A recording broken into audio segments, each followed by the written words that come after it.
King Lear, late at night on the cliffs, asks the blind Earl of Gloucester, "How do you see the world?" And the blind man Gloucester replies, "I see it feelingly. And shouldn't we all?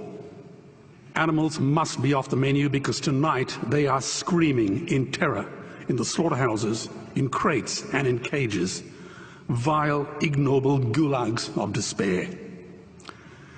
You see, I heard the screams of my dying father as his body was ravaged by the cancer that killed him. And I realized I'd heard those screams before.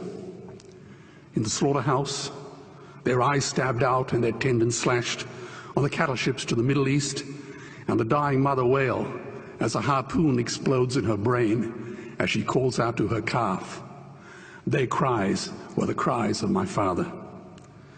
And I discovered that when we suffer as equals. And in their capacity to suffer, a dog is a pig, is a bear, is a boy. Meat today is the new asbestos, more murderous than tobacco. CO2, methane and nitrous oxide from the livestock industry are killing our oceans with acidic, hypoxic dead zones. 90% of small fish are ground up into pellets to feed to livestock. Vegetarian cows today are the world's largest ocean predators. The oceans are dying in our time. By 2048, all our fisheries will be dead, the lungs and the arteries of the earth. Billions of bouncy little chicks are ground up alive simply because they are male. Only 100 billion people have ever lived. 7 billion people live today. And yet we torture and kill 2 billion sentient living beings every week. 10,000 entire species are wiped out every year because of the actions of one. And we are now facing the 6th mass extinction in cosmological history. If any other organism did this, a biologist would call them a virus. It is a crime against humanity of unimaginable proportions. But happily, the world is changing. 10 years ago, Twitter was a bird sound. www was a stuck keyboard. Cloud was in the sky. 4G was a parking space. Google was a baby's burp. Skype was a typo. And Al-Qaeda was my plumber. Victor Hugo said, "There is nothing more powerful than an idea whose time has come." Well, animal rights today is now the greatest social justice issue since the abolition of slavery. Do you know there are over 600 million vegetarians in this world? And that is bigger than the United States, England, France, Germany, Spain, Italy, Canada, Australia, New Zealand, all put together. If we were one nation, we would be bigger than the 27 nations of the European Union. Can you believe that? And despite this massive demographic footprint, we are still drowned out by the raucous hunt and shoot and killing cartels who believe that violence is the answer when it should not even be a question. Meat kills animals, kills us, and is killing our economies.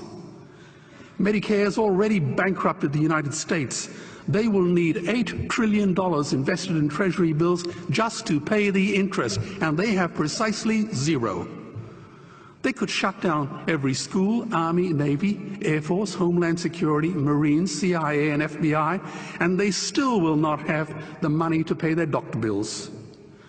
And our Cornell and Harvard say that the optimum amount of meat in a healthy human diet is precisely zero. Water, as you know, is the new oil. Nations will soon be going to war for it.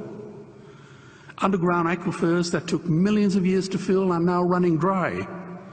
It takes 50,000 liters of precious drinking water to make 1 kilo of beef. Today, 1 billion people are hungry. 20 million people will die from malnutrition. Cutting meat by only 10% will feed 100 million people, and eliminating meat will end starvation forever.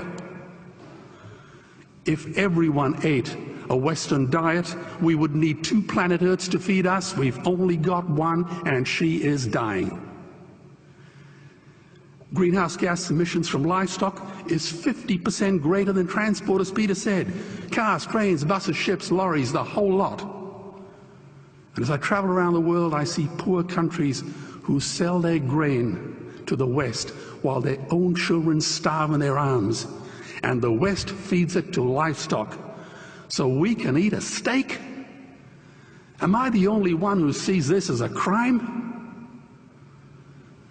Believe me, every morsel of meat we eat is slapping the tear-stained face of a hungry child. When I look into her eyes, do I remain silent? The earth can produce enough food for everyone's need, but not enough for everyone's greed. We are facing the perfect storm. If any nation had developed weapons that could wreak such havoc on the planet, we would launch a preemptive military strike and bomb it back into the Bronze Age.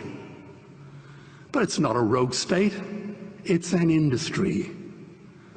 The good news is we don't have to bomb it. We can just stop buying it. Sir George Bush was wrong. The axis of evil does not run through Iraq, Iran, or North Korea. It runs through our dining tables. Weapons of mass destruction are our knives and forks.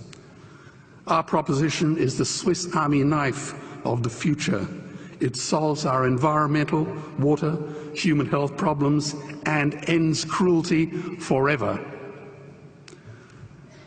The Stone Age didn't end because we ran out of stones. This cruel, disgusting industry will end because we run out of excuses. Meat is like the 1 and 2 cent coins. It costs more to make than it's worth. And I come from the bush. Farmers are the ones with the most to gain. Farming won't end, it would boom. Only the product line will change. Farmers would make so much money they won't even bother counting it, and I'd be the first to applaud them. Governments would love us. New industries would emerge and flourish. Health insurance premiums would plummet. Hospital waiting lists would disappear. Hell, we'd be so healthy, we'd have to shoot someone just to start a cemetery. So tonight I have 2 challenges for the opposition. 2 challenges. Meat causes a wide range of cancers and heart disease. Would they name one disease caused by a vegetarian diet? And 2, I'm funding the Earthlings trilogy. If the opposition is so sure of their ground, I challenge them to send a copy of the Earthlings DVD to all their colleagues and all their customers. Go on, I dare you.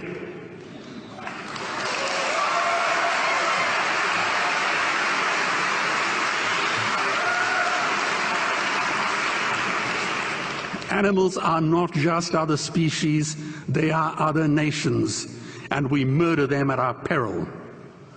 The peace map is drawn on a menu. Peace is not just the absence of war, it is the presence of justice. Justice must be blind to race, color, religion, or species.